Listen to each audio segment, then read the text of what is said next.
Good afternoon, all. In yesterday, we had discussed with three phases. The basic introduction of the three phases of the formation of the urine. As you know that urine is formed. Urine is formed in three phases. Urine is formed in three phases. First, glomerular filtration or ultrafiltration. It occurs in Bowman's capsule. Second phase is selective reabsorption, and third is tubular secretion. In previous class, I made one list here at the components of the filtrate. So now you think about that if all the components are removed outside of the body,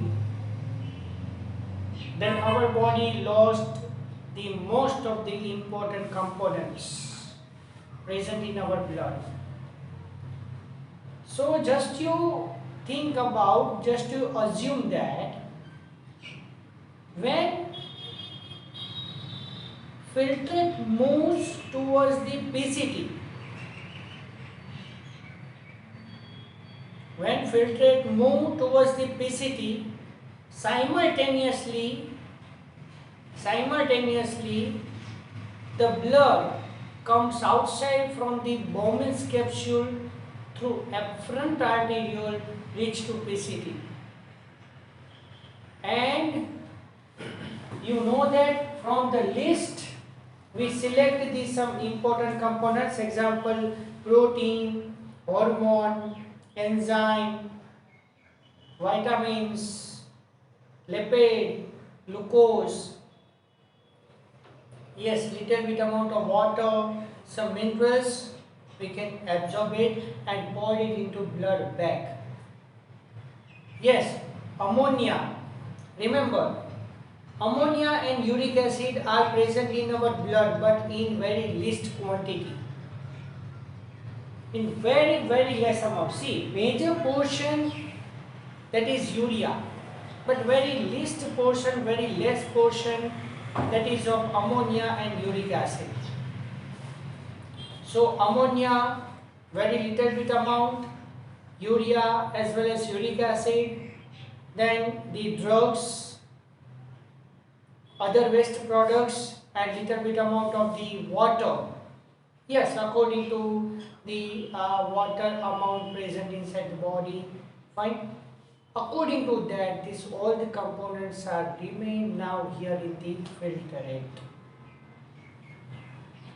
This procedure is known as selective reabsorption, fine, and that occurs in PCT, proximal convoluted tubule. Let us discuss with the first phase.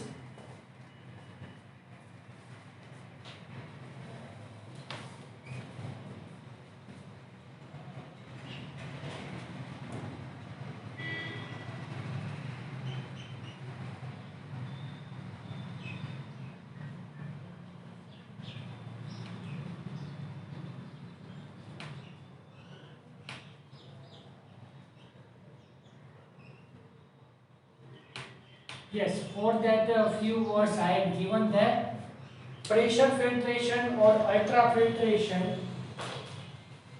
Fine. See, let me read from textbook. Fine, concentrating the textbook. Few points I can note down here are very important for all the exams. Good set. Sorry, this is for NEET only. Most important one. The first step in the urine formation is filtration of blood, which is carried out by glomerulus and is called as glomerular filtration. Here,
See, these are the extra points.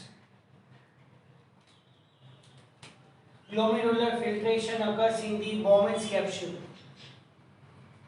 Yesterday I told to you that the diameter of the efferent arteriole is more than the efferent arteriole, and compared to the both arteriole in glomerulus, the capillaries consist narrowest diameter. In efferent arteriole, the blood pressure is 70 mmHg. So with high blood pressure, the blood is entered inside the Bowman's capsule,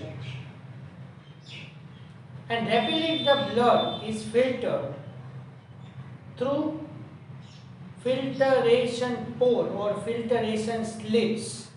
That everything is given there, fine. But glomerular filtration normally 1100 to 1200 ml per minute it is there. See, on an average 1100 to 1200 ml blood is filtered by the kidney per minute.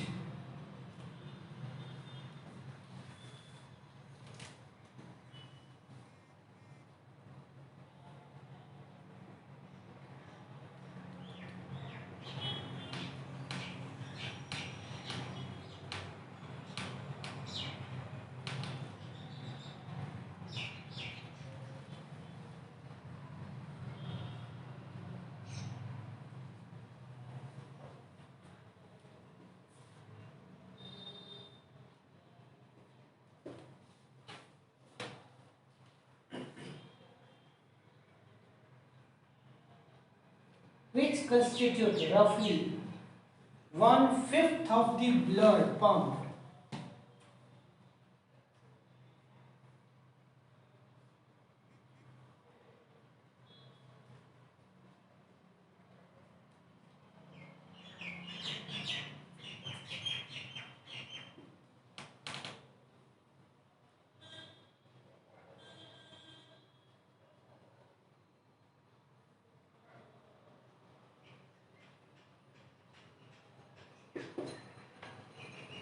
Yes, so here you think 1100 to 1200 ml blood is filtered out per 1 minute.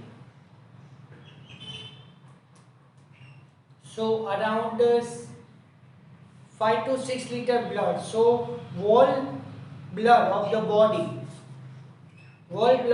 body can pass through the kidney within 5 minutes. Within 5 minutes, the whole blood of the body can pass once through the kidney. And you know that we have cardiac output or stroke volume 70 ml per 1 beat. And you know that our heart beats 72 times per minute. So as I told to you earlier, that heart rate and respiratory rate 6:1 ratio is there. Fine. Again I can write here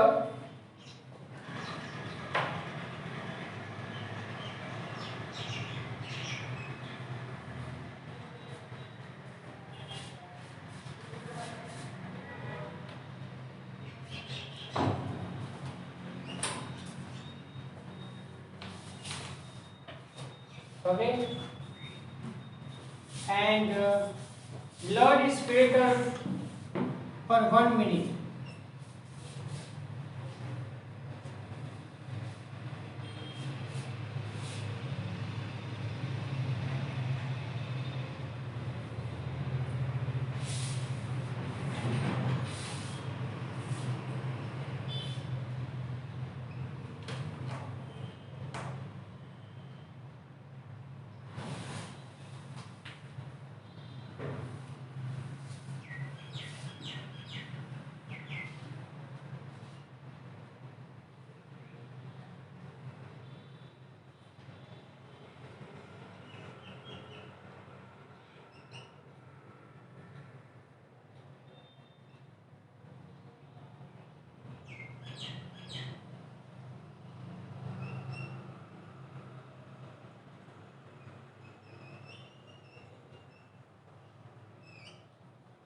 Okay, so in summarized manner, I told to you that our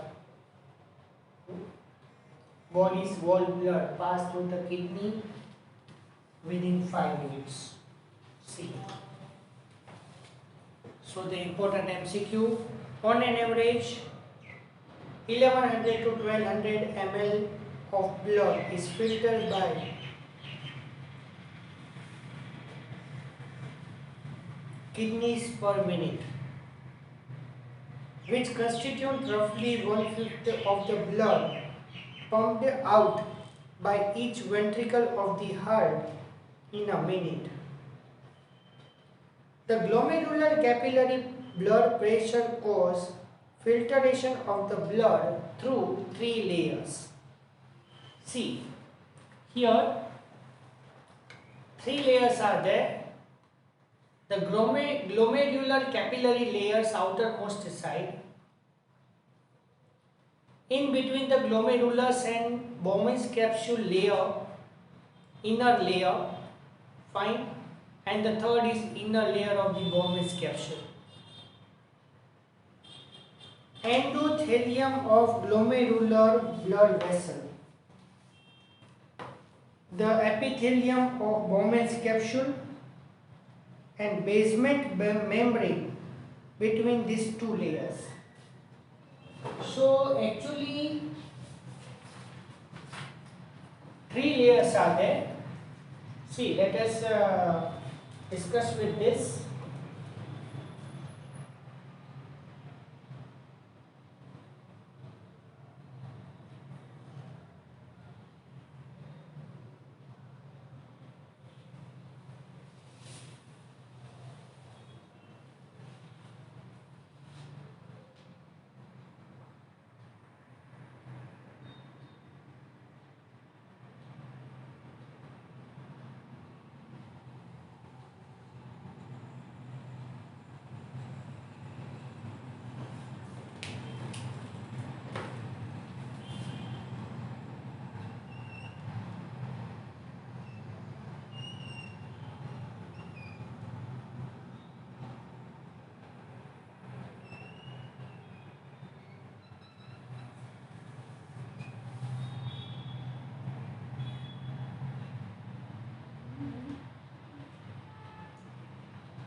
See, as you know that this is known as renal artery.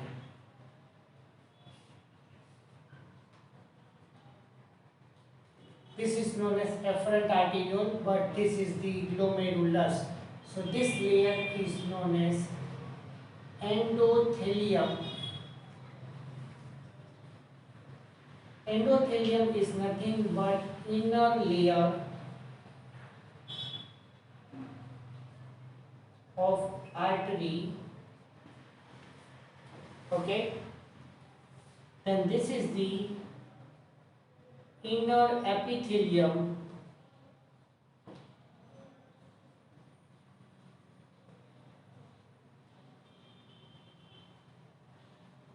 of Bowman's capsule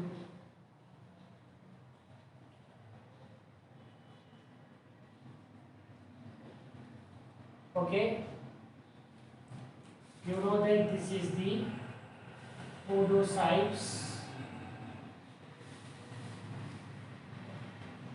Okay, and basement membrane between this layer. So this region, the white portion, and as you know that between the two successive podocytes, that region is known as filtration pore or slit.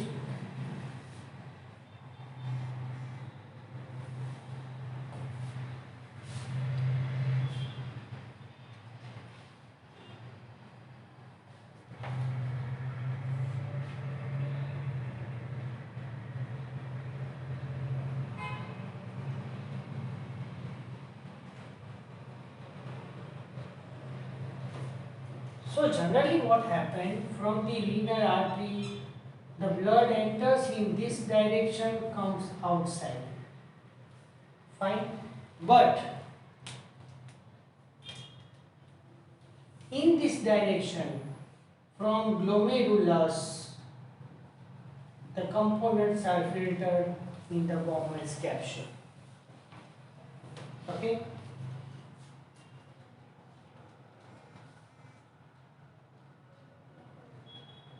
The epithelial cells of Bowman's capsule called as podocytes. So here that you edit it, inner layer of the Bowman's capsule. Specialized cells are known as podocytes, are arranged in a intricate manner so as to leave some minute space called as filtration slits or slit pores. Blood is filtered so finely through these membranes that almost all constituents of the plasma except the protein pass to the lumen of the Bowman's capsule. See, major portion of the blood, major components of the blood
all the major components of the blood are filtered out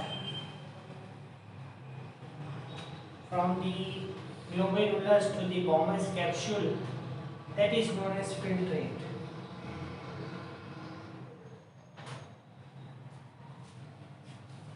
Therefore, it is considered as a process of ultrafiltration.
average filter rate forms by each and every nephron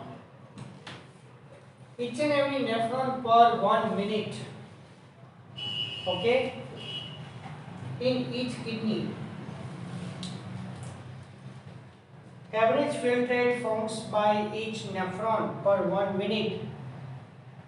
This is known as GFR, glomerular filtration rate. Dear all students, the most important MCQ in healthy adult person. In healthy adult person, normal GFR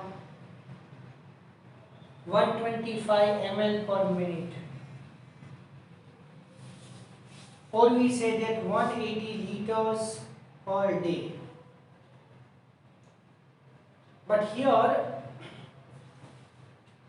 in proximal convoluted tubule, the 99% of filter rate is reabsorbed, and that is known as selective reabsorption.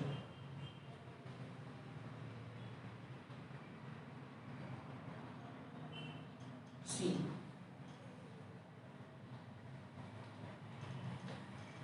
the kidneys have built-in mechanism for regulation of the glomerular filtration rate.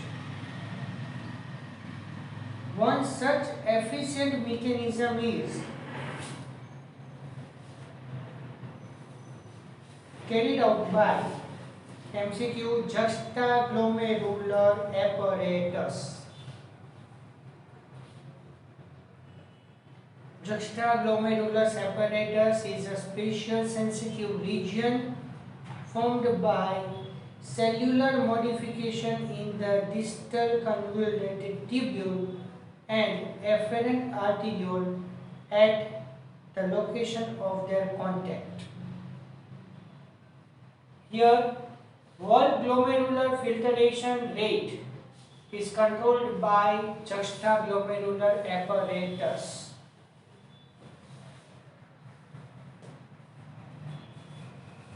MCQ, the fall in GFR can activate JG cells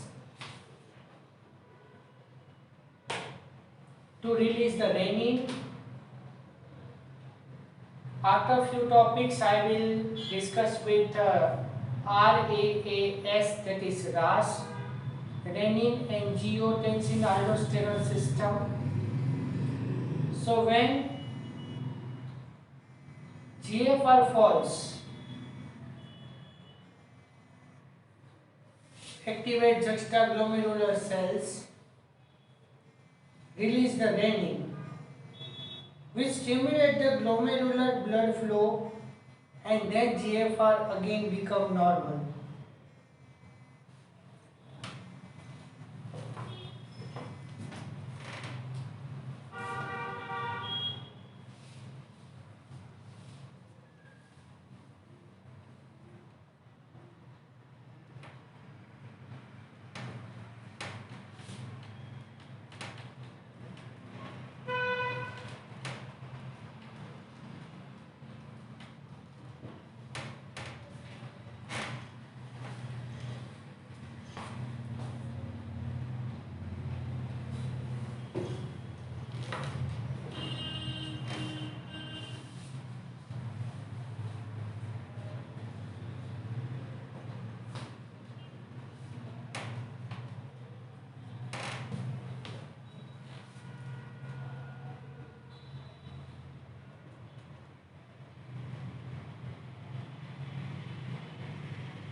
See,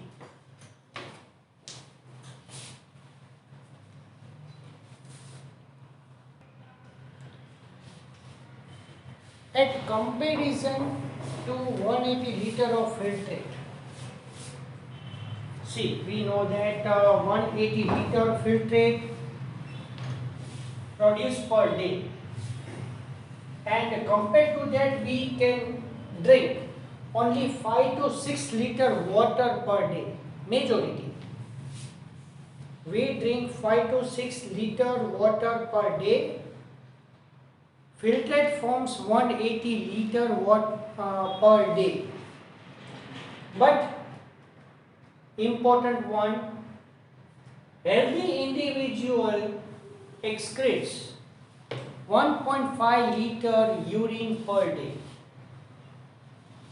Average 1 to 2 liter, range from 1 to 2 liter per day. Here we can take the average 1.5 liter per day. So compared to 180 liter, 1.5 liter is urine and 180 liter is filtrate. So compared to that, 99% of major components of the filtrate are absorbed through PCT. So major components of the filtrate are now filtered here. Okay.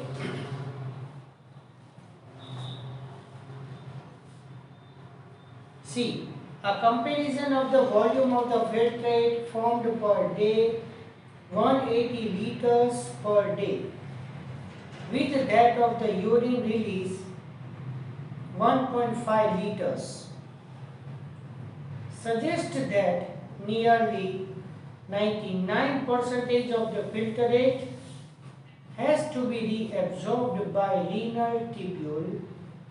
At that time, you write that PCT. And this process is called as reabsorption. The tubular epithelial cells in the different segments of the nephron perform this either by active or passive mechanism. Remember, for example, substances like glucose, amino acid, sodium ion, etc. in the filtrate are reabsorbed actively.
Percentage of total glucose, the most important MCQ. 100% of total glucose present in the filtrate can be reabsorbed by active transport. Point in basically. You know that active transport means uphill transport. I think you had learned this in fluid mosaic model, Singer and Nicholson. At that time, the cell membrane perform the particular processes, active transport and passive transport. Passive transport in that no expenditure of energy, and for that three types of transports are there: simple diffusion, facilitated diffusion, and osmosis. But here major portion of the glucose absorbed back into the blood through active transport. So active transport means uphill transport from lower concentration to the higher concentration by expenditure of the energy in the form of ATP. And here we use the carrier proteins also. See, here in the PCT, ciliated epithelium is there. Next to this, we will discuss the different functions of the different parts of the nephron. Fine. But here in the PCT, ciliated epithelium is there, and it consists brush borders. So this brush borders has highest affinity for absorption. Glucose which is present in the filtrate, it is totally reabsorbed from PCT into the blood bag, and yes, that's why here the glucose is absent in the urine of the person. In healthy person, glucose is absent, but in diabetes mellitus patient, patients, PCT is unable to reabsorb the glucose by active transport. That's why, yes, glucose is present in the urine, and that abnormal type of the urine is known as glycosuria. Glucose is present in the urine, and that's why you know that the diabetic patient's urine is sweet in taste. Gradually what happened? Initially, few PCT are unable to reabsorb the glucose back into the blood. Gradually, all the PCTs of all the nephrons do the work like this. As a result, gradually what happened? No reabsorption of the glucose from the filtrate. Fine. And as you know that gradually in the diabetic patient, kidney are going to be failed. Definitely. Fine. So in diabetic person, eye, heart, brain, kidney, muscles and bones, all the important organs are affected. And as you know that basically in diabetic patients, healing is very slow due to high amount of the sugar. Fine. So major portion of the glucose is absorbed here, whereas nitrogenous waste products are absorbed by passive transport. So now one question is moving, that why there is a need for reabsorption of the waste product. Is it beneficial to us? Yes. How? By reabsorption of the waste products, we maintain the chemical balance in the urine as well as in the fluid portion of the kidney. The fluid portion of the kidney is known as kidney matrix, renal matrix. Yes, the amount of the urea present in the kidney, amount of the urea present in the urine, that is also all are maintained here. So ammonia, urea and uric acid, all unnecessary. Yes, actually the amount of urea is fixed in the urine. See, a healthy human being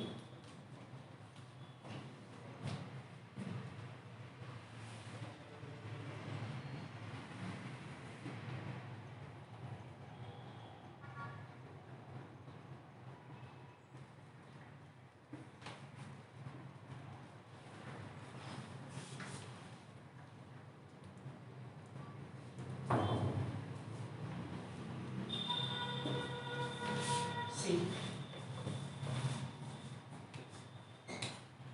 healthy adult person excretes 25 to 30 gram urea per day.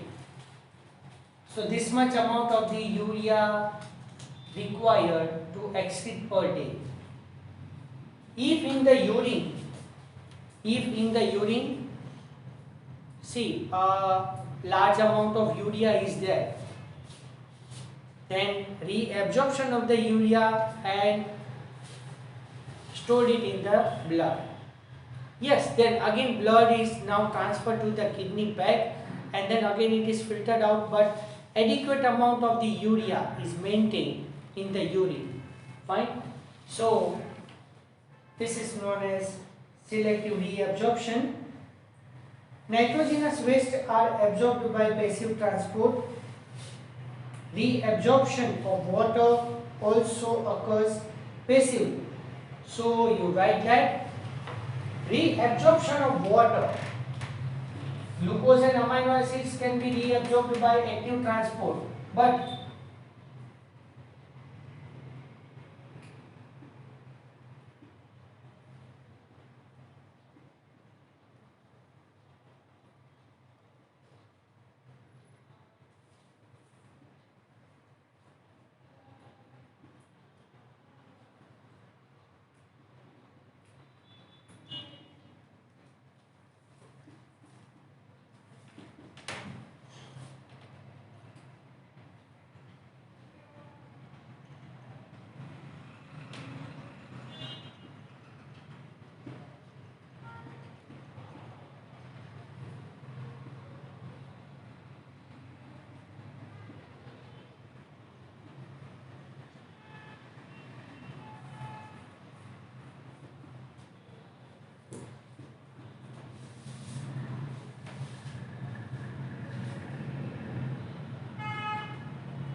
as I told to you in the 16th chapter, that we will put the dry grapes in the water to swell. So, water enters inside the grapes. As a result, grapes swell. Yes, we said that dry resin, not a grapes. So, dry resin put inside the water. As a result, water enter inside the resin. So the layer of the resin acts as a semi-permeable membrane. So you know that semi-permeable membrane only allow to pass the water. But here active transport, that is uphill transport.